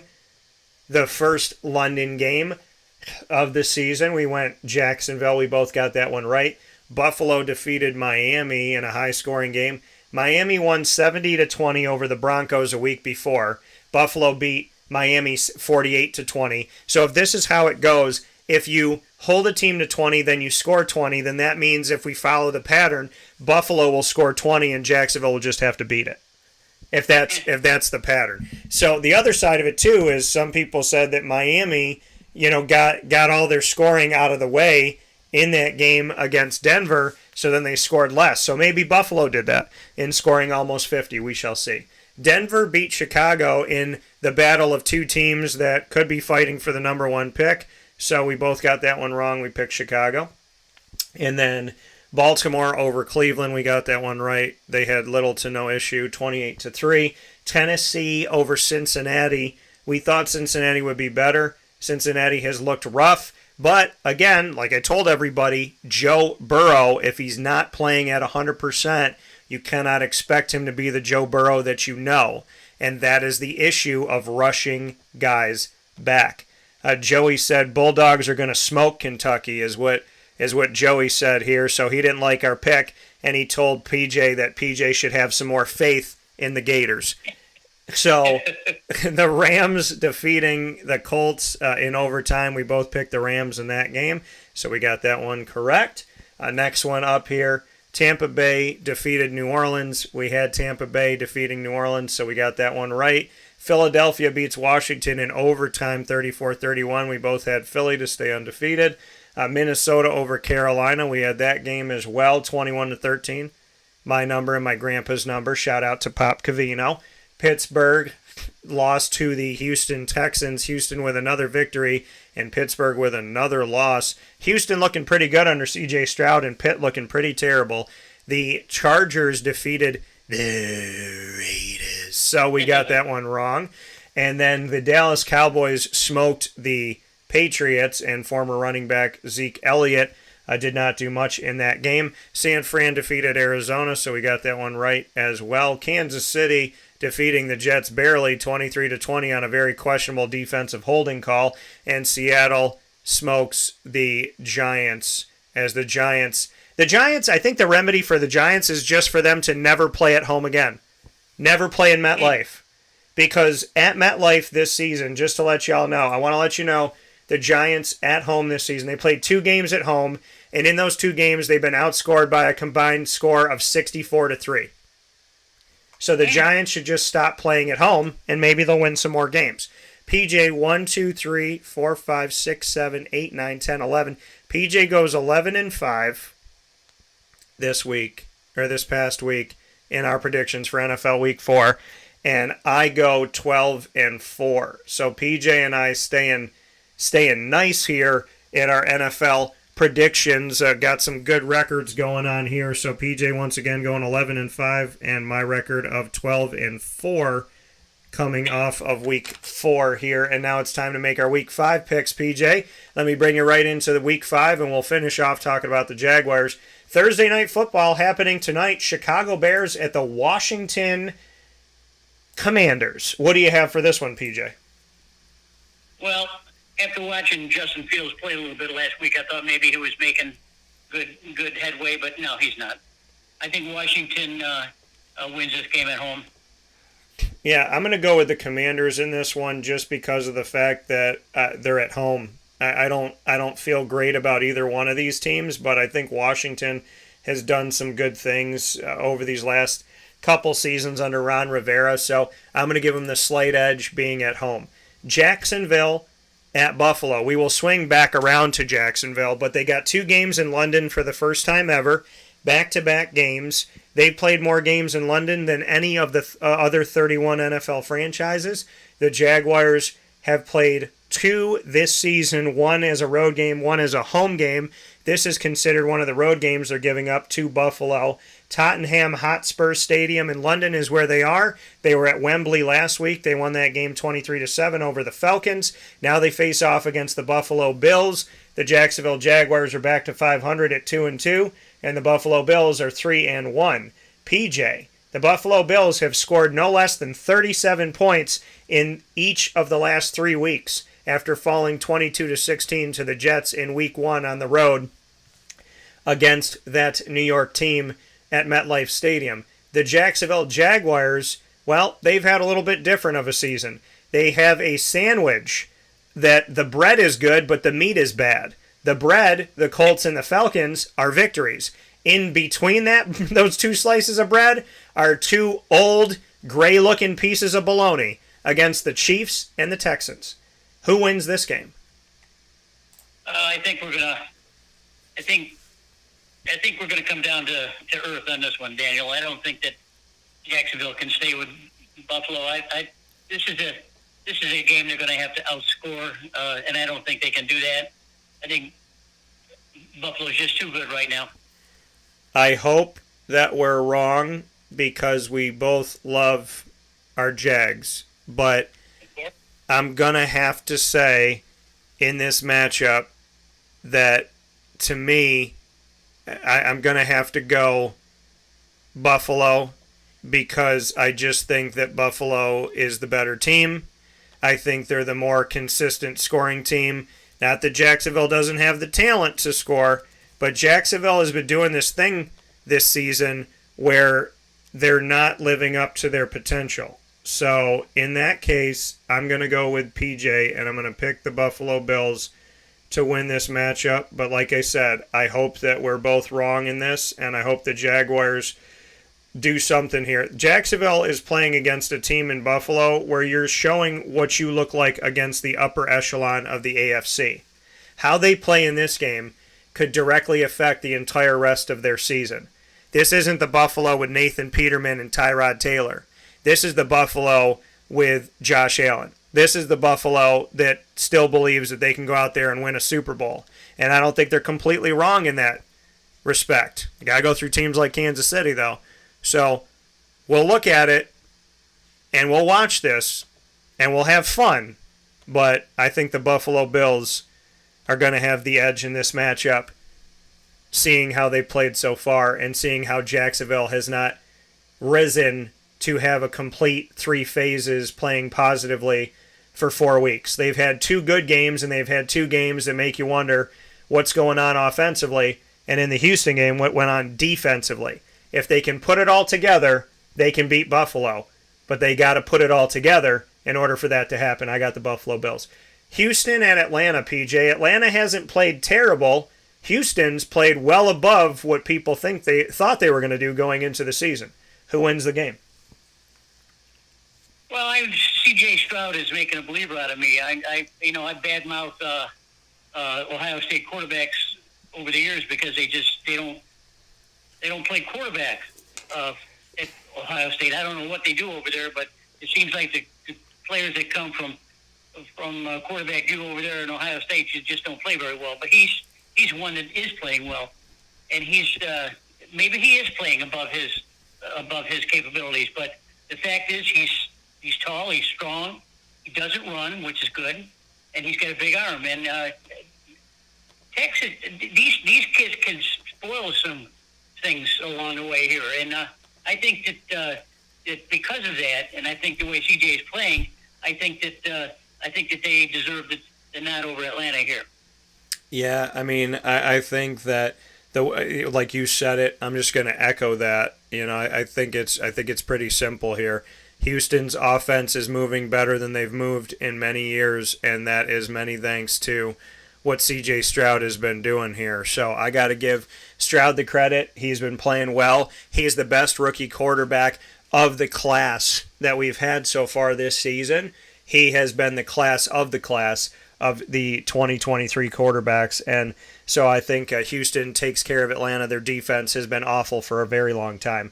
Carolina at Detroit, PJ. Does Carolina have any hope, or is the number 1 overall pick, Bryce Young, eventually going to have to take a seat? Well, you look at the 2 quarterbacks that we're talking about here, Bryce Young and C.J. Stroud, and what a difference! I mean, you and I were talking about what Bryce Young could bring to the table, and but he's small. You know, he's not a very big guy. And Stroud is 6'5". He's got a big arm, so I think maybe all the pundits that are putting down C.J. and putting up Bryce are wrong. I think he's got a big learning curve to learn, and he's not going to do it against Detroit because Detroit can score. Yeah, PJ going with the Detroit Lions. I'm going with Detroit as well. Detroit only has one red mark on their schedule so far, that they have that one loss. I think Detroit, I picked them to win their division this year, and they've beaten the Chiefs. the Falcons and the Packers. 2 of those games on the road. The Falcons was at home. They lost to the Seahawks at home 37-31. They're a good team. They're a strong team. And I think Detroit has the opportunity to continue to get better. And David Montgomery, coming from Chicago, has played phenomenal for the Lions. He's one of the top running backs in the country right now. Tennessee at Indianapolis, PJ. Ryan Tannehill up against Anthony Richardson. Anthony Richardson hasn't been that bad. The former Gator. What do you have for this game? Yeah, go Gators. He got hurt a little bit. I'm glad he's back, though, but he's got so much talent. When you look at, he's a big guy, obviously. A big man. I mean, he's bigger than Stroud. He's not as tall as Stroud, but he's big. I mean, he's like a middle linebacker playing quarterback, and I've said that several times. He can win this game probably on his own, but he's going to need a lot of help. I think that Anthony can play good in this league, and I think it starts this week. Yeah, I got to go with the Colts in this one, too. I mean, the Colts are at home, so I feel better about that scenario for them. And so I'm going to go Indy as well in this matchup. I just feel like, they're going to do enough here. I'm not worried about the Indianapolis Colts in this matchup. Tennessee has been rather awful this season so far, and we'll look to see if they try to make any change at quarterback if the offense continues to sputter. Next one that we have up here, PJ, is going to take us to Miami, the New York Giants, who cannot seem to score the ball. But like I said, they're really, really bad at home. Now they're going to Miami. I think the best part of this game for the New York Giants is that they'll be in nice weather. What's your thoughts? Miami really looks good the last several weeks. The Giants got a little bulletin board material with their coach yelling at Daniel Jones and all that kind of stuff. You don't make that kind of stuff public. It doesn't give your quarterback or even your offensive coordinator any kind of credit at all. I mean, right. Sure, things need to go wrong, but you just don't cuss anyone out in the middle of it. Because of that, Miami wins. Yeah, I have the Miami Dolphins in this one as well. I'm not worried at all about Miami in this game. I feel like Miami will be more than fine in this matchup. I mean, they're playing the Giants, and they obviously know how to score. So I'm going with the Miami Dolphins. No worries for me in this one. And watch, now the Giants will make it a game. But Miami should be okay. I put it to you like this, Giants. At least you get to go to the beach after you lose. The New Orleans Saints at the New England Patriots. What do you have for this one, PJ?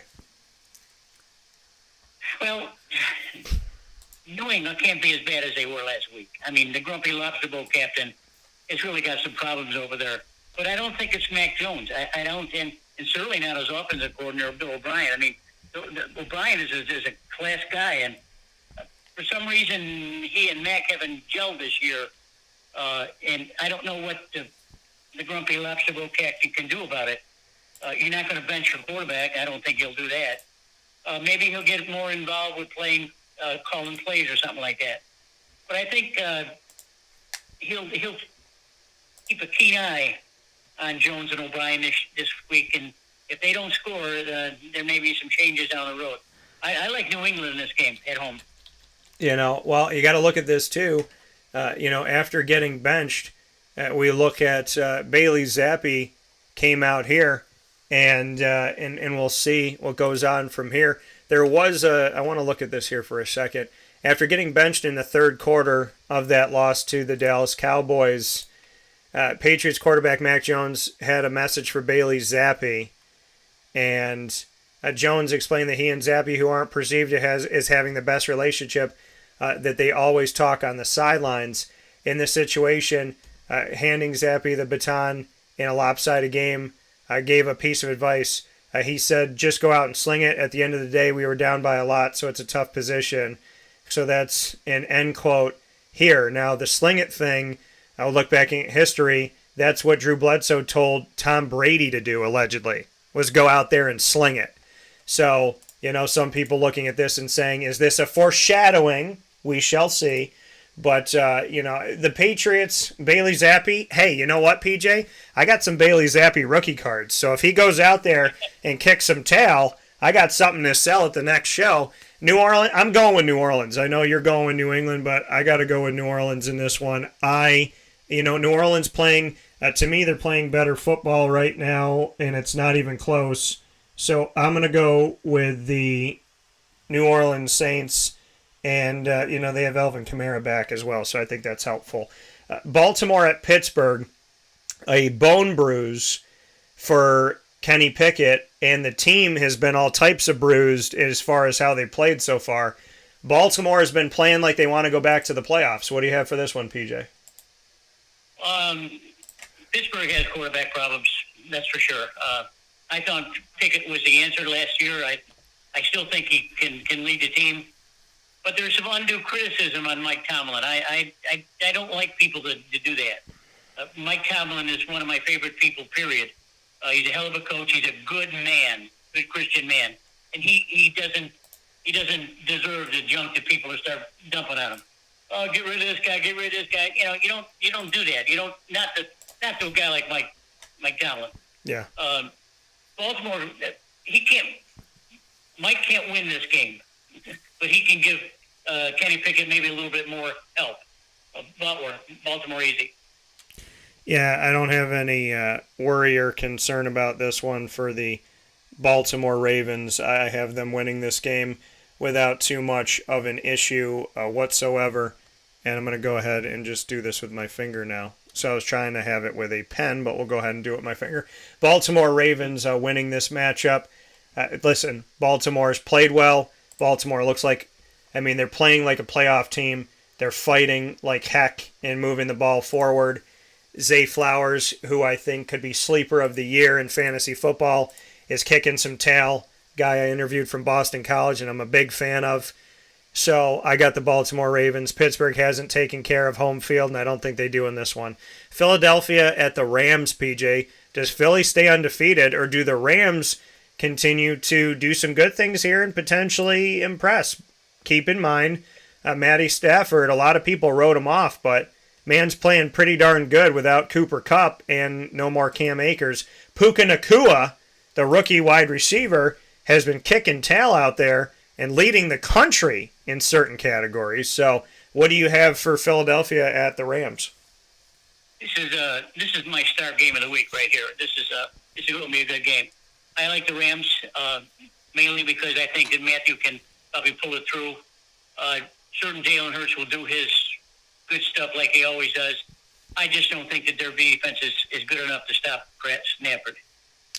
Yeah, I'm going to go with Philly in this game, but I fully am in that upstate. I'm in that alert here, that upset alert here for the Philadelphia Eagles. But I'm going to go with the Eagles in the matchup. They're also playing on the West Coast as an East Coast team, and that's not easy. Cincinnati at Arizona, PJ.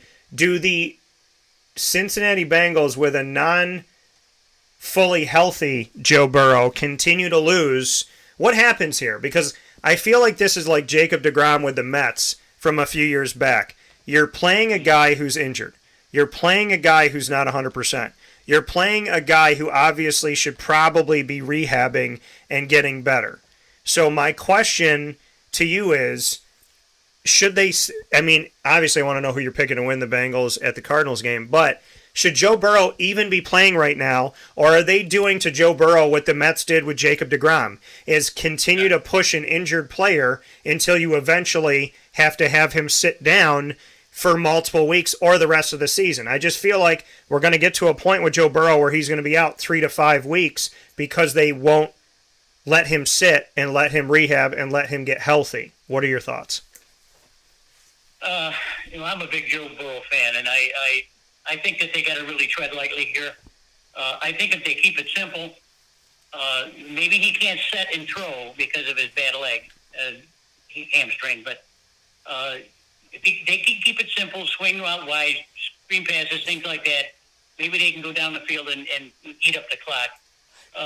Arizona's in just a bad shape with quarterbacks too, but Joe Burrow's got too much class to lose this game, I think.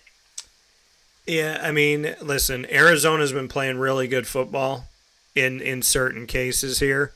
Their record may not show it, but with Josh Dobbs, I think a lot of people thought that they were just going to lay down on the ground and let everybody walk on them. They're 1-3, but they beat the Cowboys. They scored almost 20 points against the Niners. They lost to the Giants in a close contest, and they lost to the Commanders in a close contest. So, I mean, do I think that Arizona can win this game? I do. It's at Arizona, but I'm going to give the slight edge to Cincinnati in this matchup and just hope that Joe Burrow can get healthy here. You know, I mean, this is the thing that I'm really concerned about, is if they continue to play him, are they going to lose him? Which is exactly what I don't want. You know, you force him to play these weeks, and then you don't have him for the rest of the season, or like I said, 3 to 5 weeks, and now you're not going to the playoffs. So what was the point of that? So they only have one backup quarterback on the 53-man roster, though, and that's something that they have to look to as well. Hopefully he can get better, and like you said, hopefully they can keep it simple for Joe Burrow, and they can win this game and get out of Arizona without him having to do too much. The Jets at the Broncos. The Jets' defense, arguably the best in the country. Their offense, looking better. Zach Wilson's looking better because there were some drops on offense. The Denver Broncos, they're awful. But as I said it before, and I'll say it again, I'm so happy for you all to finally realize, after dogging my man, disrespecting him, and trying to drag his good name through the dirt, you know something this morning, and yesterday morning, and the morning before that, and that is that the Denver Broncos were never a Nate Hackett problem. The Denver Broncos had a problem beyond anything that was going on with the head coach. Nate Hackett was blamed for everything in Denver. And now you people know that that was 1,000 billion% false. It wasn't a Nate Hackett problem. It was a Bronco problem. Jets at Broncos, PJ. What do you got? Yeah, this is, frankly, this is an even game. I know it's being at Denver. Zach Wilson showed something last week, and he got a lot of kudos for it. There's nothing wrong with him, man. The kid was an outstanding college quarterback. He had a decent first year. Look at the kid. There's nothing wrong with the kid. Just let him play. Make it easy for him. I like the Jets. Yeah, I got the Jets in this matchup, too. I really honestly think the Jets could be turning a positive corner here. I love the fact that Zach Wilson at the end of this game, that his teammates came around him and were supporting him and lifting him up. That says a lot about what he's done and the respect that he's gained from his teammates this season here. And I love that. I loved seeing that. Really good defense, getting around your quarterback now. Let's see what the Jets can do. I think this could be a huge, huge boost for them. And they're playing the right team at this time, right, to get that boost. They're playing a Broncos team that's absolutely just fighting for the number one pick at this point. Kansas City at Minnesota, PJ. What do you got? Well, I think we saw Joe Kansas City not play up to potential last week. I think if Kirk Cousins gets hot here, this could be a ball game. But the Mahomes kid is just so magical that he throws the ball from upside down sometimes. I don't know how he does it, but I think if KC can put the pressure on the Minnesota quarterback, I think that this game should be over early. But Kirk Cousins is a formidable opponent. I mean, he's older now and getting not quite as slow as he was, but not fast as he was, I should say. Yeah. KC should win this game easy. Yeah, I got Kansas City in this matchup as well, winning the game. Listen, I think there's a lot of talent with Minnesota. Justin Jefferson is still leading the country right now. He's on pace to be a 2,000-yard receiver this year, and he's got to catch the ball from someone. So for those of you that continue to say that Kirk Cousins is trash, well, then why is his receiver the number one receiving yard gainer in the country through 4 weeks? Minnesota's a good team. They're a lot better than they get credit for. However, Kansas City, I think, is a better team. And these tickets are lowest price, $172. But they are not the most expensive cheap ticket. Those two reside in Sunday and Monday Night Football. If you want to go to the Dallas Cowboys at San Francisco 49ers game on Sunday Night Football on the West Coast, the lowest price ticket right now is $287. PJ, And this is week 5. This is no playoff game. This is week 5, baby. Cowboys Niners. This is a playoff game. This is a playoff game. Right here. Well, and this is the thing. The Dallas Cowboys and the Niners have played it. The best game I got this week. Well, and here's the thing. The Niners and the Cowboys have played the last 2 playoffs, and the Niners have gotten the Cowboys number both times. Do the Niners get a victory over Dallas, or do Dak and the crew come in and do dem boys put dem whooping on the 49ers? Oh, I think that San Francisco's game plan, their offensive game plan, is so sharp. That they're giving Purdy the plays he likes to make, and they got the best running back receiver combination in the league. McCaffrey. I think that they can score certainly at will, and I think that they can make this a ball control game and sort of keep Zach on the sideline. I like San Francisco in a very close matchup. Yeah, I'm going to pick San Francisco in this game as well, but I agree with you that I think it's going to be close. This might be the best primetime game that we've seen this season. Normally, these Sunday and Monday night games have been snoozers, except for that Jets game. That Jets game was really good against the Kansas City Chiefs here recently on Sunday Night Football. Beyond that, they've all been low scoring, and in the third quarter, you're like, when is this game going to get started? And we're 3/4 of the way through the game.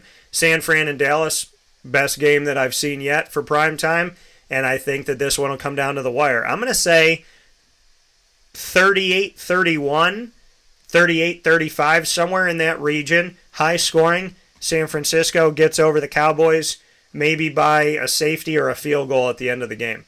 Green Bay at Vegas. What do you have for this one, PJ? I'm still not sold on the Packers. I'm still mad at those guys up there. I sort of like Las Vegas. This is a close game too. This really won't be a very good football team. I like Las Vegas. Yeah, the Raiders at home have an opportunity to have who be their quarterback? Aiden O'Connell. Where did Aiden O'Connell play last year? Purdue. Who played Purdue last season? Syracuse. Who beat Purdue last season? Syracuse. Why do I mention that? Because I told you that Syracuse played a better schedule than people gave him credit for at the beginning of the season, and I told you that we would see Aiden O'Connell in the NFL. And Aiden O'Connell has an opportunity to have his first ever start just a few weeks into his rookie season. Who am I selecting for this game? I'm going to select Aiden O'Connell and the home Raiders in this game to get the victory. I'm going with Vegas. Vegas, if I lose this game because I selected you, I might never select you for the rest of the year because you've done me dirty a couple times. So we'll see what happens in this one. But I'm going to go with the Vegas Raiders in this matchup to win the game. I'm not sold on Green Bay either. However, I do think that Jordan Love is better than people give him credit for, and I think they've had a better start than people give him credit for. Let's see if Green Bay can do anything with this game. I will say this, though. No matter what Green Bay does right, they're playing in a division that the keys right now belong to the Detroit Lions, and anybody who doesn't know that is not watching football correctly. So I'm going to go with the Raiders. PJ, really quick here, I want to get your thoughts on the Jacksonville Jaguars and how you feel like the team has been doing through 4 weeks. Well, they have to be competitive this week, Daniel. I mean, they have to be smart. They got to have the ball control offense. They've got to keep the ball out of Josh Allen's hand. They just can't let him run up and down the field and score at will. I think that ETN and Hank Bixby are going to be a big part of this ball game. Tight end maybe, a little flare here and there. They've got to keep the ball out of Josh Allen's hand. In order to do that, Lawrence has to be smart with the ball. He's got to make it real simple, but he's got to get his backs involved and grind away. They need a few 7- and 8-minute drives in order to win this game. If they don't, it's going to be a long game. Yeah, I think this team is going to be in some trouble this week, and it's only fitting that we go on the prowl when we talk about this, so let me put that up there for you.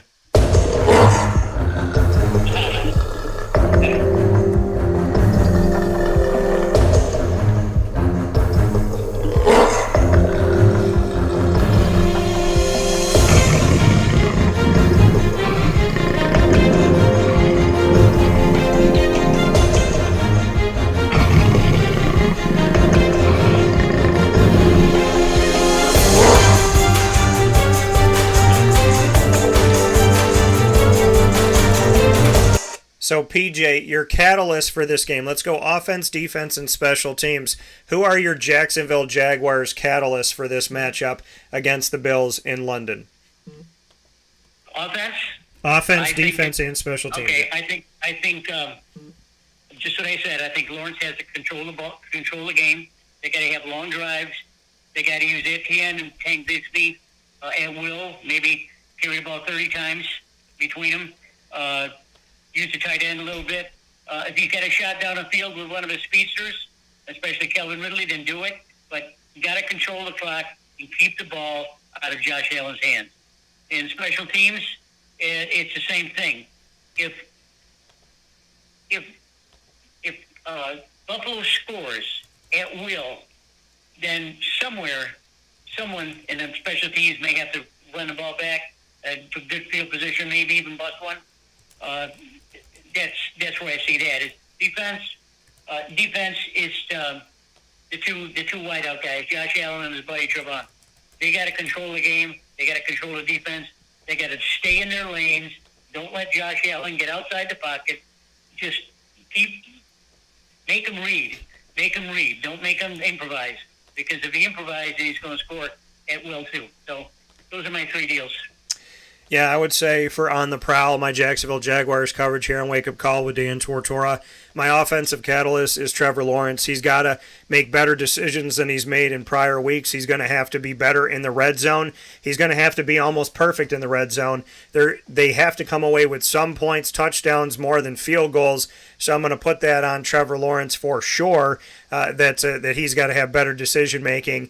And I would also say, in the backfield, Travis Etienne and Tank Bigsby, I would like to see the offense utilize them more and have a better 1-2 punch with them. I want to see Tank Bigsby go between the tackles, and I want to see Travis Etienne go outside. I think if they do that, they could be two catalysts to help them win this matchup. Beyond that, I do want to look on the defensive side of the ball. And hey, the last time the Jaguars played the Bills, it was Josh Allen versus Josh Allen. And I got to tell you that the Jaguars' Josh Allen, people finally were like, oh, there's another Josh Allen. Oh, maybe we should give some credit to this Josh Allen. So I think that, he's got to come out here and play a game like he played against him before, when he had such a notable game that people were actually paying attention to that Josh Allen. And at the same time, he's coming off of a 3-sack game. So you have to look at that too with the Jaguars, Josh Allen as a catalyst. And then the other one that I would make mention of on special teams, Jamal Agnew. Hopefully he's healthy and ready to go for the return game. If not, then I hope that they put the right person back there to be able to make some good moves and do some good things. I think that maybe they put back there Christian Kirk. We'll see, but they need him in the offense. He's another catalyst offensively. But I think, Jacksonville's got to be good on the return game. They got to make smart decisions, great field position. They got a good punter in Logan Cook, and they have a good kicker in Brandon McManus, who's got to be able to make those big-time field goals. So ultimately, I think on special teams, I'm going to say catalyst is the return game, because you got to make sure you create some opportunities for your offense, and you got to be able to help out your defense there when you're punting the ball away, and hopefully they're not punting that much. With that being said, PJ, I want to thank you for being a part of today's broadcast as always, and I cannot wait to watch these games with you for college football, the NFL, as well as watching the upcoming divisional series that we have for the 2 on the AL side and 2 on the NL side. And my polls are up, so you can feel free to vote in them. We just put the National League ones up, but PJ, I want to let you know here, in the early polling, we have the Astros over the Twins in who will win their ALDS matchup. 66.7% going Astros, 33.3% going Twins, and in the Orioles Rangers, 66.7% saying Orioles, 33.3% saying Rangers. And who had the most disappointing season in the American League? 66.7% say Yankees, 33 1/3 say Red Sox. Nobody says Tigers or Angels. And who had the worst season disappointment-wise in the National League? 53.8% say the Mets, but a close race here, as 46.2% of you say the Padres. Nobody said the Giants, and nobody said the Pirates thus far. So, with that being said, early polling is up. Vote in our polls on X, the former Twitter, at CallDT. That's CALLDT. And Papa Joe, thanks as always. I can't wait to enjoy some more baseball and football with you. Okay, see you later. Take care. Coming from Papa Joe here on Wake Up Call with Dan Tortora, where sports meets that thing called life. And I want to thank you all for being a part of extended time here on the show here today. You can watch and listen to Wake Up Call with Dan Tortora by going to youtube.com/wakeupcalldt, facebook.com/wakeupcalldt as well, and on wakeupcalldt.podbean.com Monday through Friday from 9 a.m. to 11 a.m. Eastern Time. You can also hang out with us on our feeds here, so once the show goes live, you can go back and check out our podcasting platforms. We are in so many places: Amazon Music, Audible, iHeartRadio, iTunes, and Apple Podcasts, Player FM, Podbean, Podchaser, Podvine, Spotify, TuneIn, YouTube, and more. All you have to do is search Wake Up Call with Dan Tortora, or one word, Wake Up Call DT. A big time thanks to our incredible partners, Carvel DeWitt, Ma and Pa's Kettle Corn and Popcorn Factory, the Wildcat Sports Pub, GG Cards and Breaks, Chick-fil-A Cicero, and Chick-fil-A Clay, Canine Camp Dog Daycare, 317 at Montgomery Street, who is extending for another month their Taste of Mexico burger with their homemade tortilla chips, homemade queso, homemade pico, on top of their original smash burger, which in and of itself is already incredible. Get it at 317 Montgomery Street, downtown Syracuse today. Avicoli's, Canine Campground Dog Boarding, PB&J's Lunchbox, Pizza Man, Great Lakes Honda City, Mother's Cupboard, and of course we are the exclusive multimedia marketing partner of your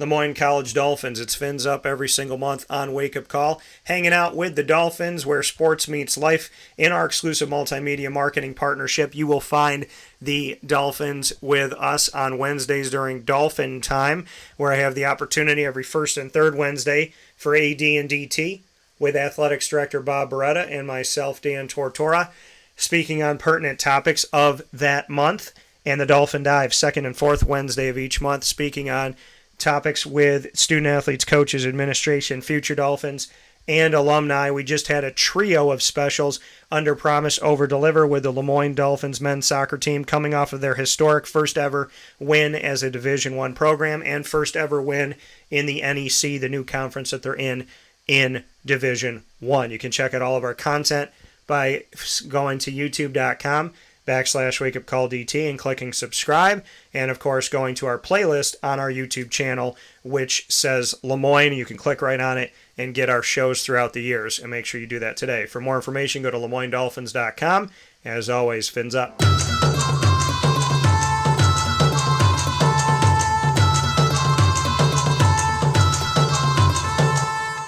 The Bryan and Stratton College Bobcats of Syracuse are exclusive multimedia marketing partners with Wake Up Call with Dan Tortora. You can find your Bobcats every single month throughout the year with men's and women's soccer, men's and women's basketball, as well as esports and baseball. You can find your Bobcats with us on youtube.com/wakeupcalldt. Click subscribe, and you will find our BSC Syracuse tab for our playlist on our YouTube channel as well. Every single month, bringing you the Bobcat buzz with a spotlight on the Bryan and Stratton College Bobcats of Syracuse, unlike anything they've ever had before. For more information, go to syracuse.bscbobcats.com. And as always, go Bobcats.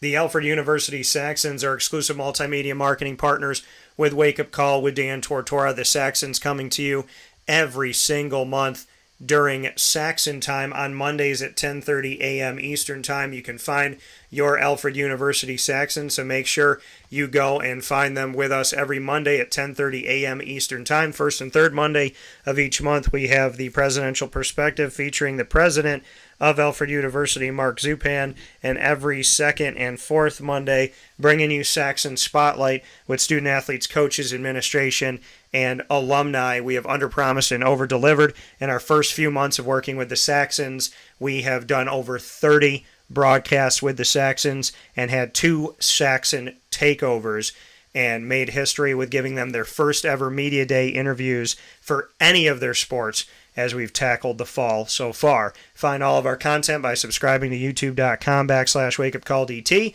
and going to our Saxon playlist on our YouTube channel. As always, make sure that you go and visit your Saxons at gosaxons.com, and as it tells you, go Saxons. With that being said, here on Wake Up Call with Dan Tortora, I want to thank you for tuning in to the broadcast here, as always, and for finding us on Facebook at Wake Up Call DT, X at Call DT, and Instagram at Wake Up Call _DT. Big time thanks to Papa Joe, and a big time shout out for our conversation on Major League Baseball, college football, the NFL, and on the prowl with the Jacksonville Jaguars inside of Ma and Pa's Popcorn.com's What's Poppin'. I bid you all adieu and hope you have a fantastic day. As always, God bless, no stress, do your best. Have a wonderful